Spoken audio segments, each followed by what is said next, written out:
There's actually 3 different ways that the positive affirmations are really important in terms of this work. One of them is to start combating the negative messages and start changing the ego programming. And this programming is really deeply ingrained in us because it started in early childhood.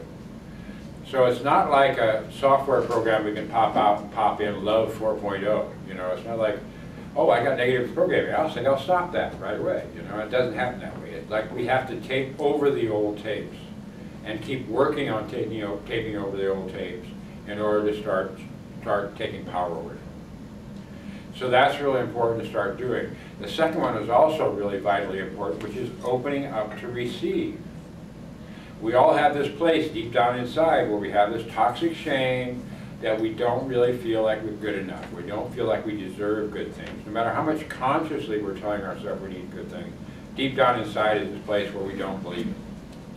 And so it takes some work to start opening up to receive. I had to really practice and put a lot of effort into learning to say thank you, period, when I got a compliment.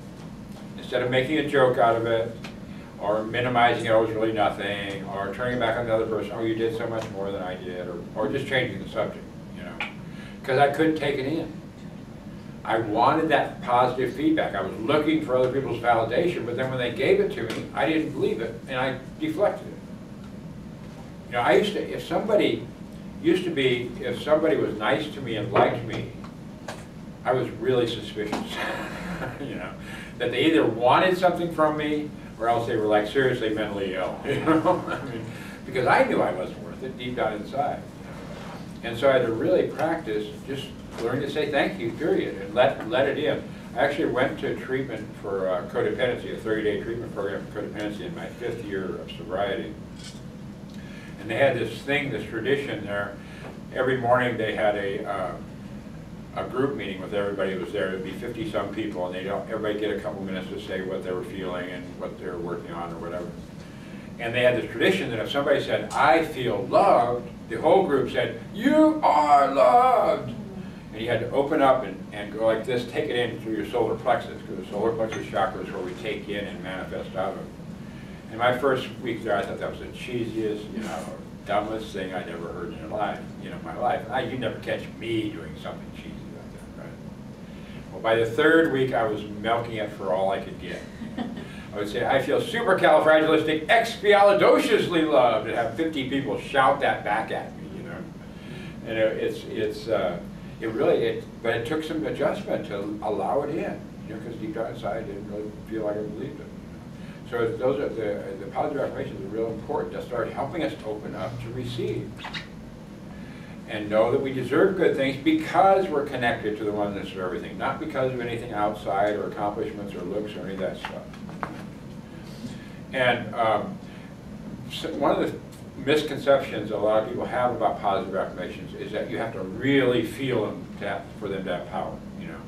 And it's nice when you can really feel them, when you're really feeling connected and you can really feel them. But the reality is most of the time it doesn't feel very loving down here, you know. And the reality, the truth is that the time we most need to do the positive affirmations is the time we least feel like we believe them. Because that's the time we're really getting ripped up by the critical parent voice. You know, my inner child button gets pushed where I feel like a loser and a failure, and the critical parent voice comes in like a prosecuting attorney presenting all the evidence to prove what a loser and failure I am and how I screwed everything up, you know. And that's when I'm feeling the pain and the critical parent voice is beating me up, that's when I crash and burn. That's when I go into despair and depression. I just want to die, you know, because there's nothing worth living for. That's the time it's most important to fight back against that negativity. And do the positive affirmations, even if they're just by rote. You know, we want to start fighting back. Because choosing to do a positive affirmation, making a conscious choice to do a positive affirmation, is an act of love for ourselves. We want to start taking actions that are loving to ourselves.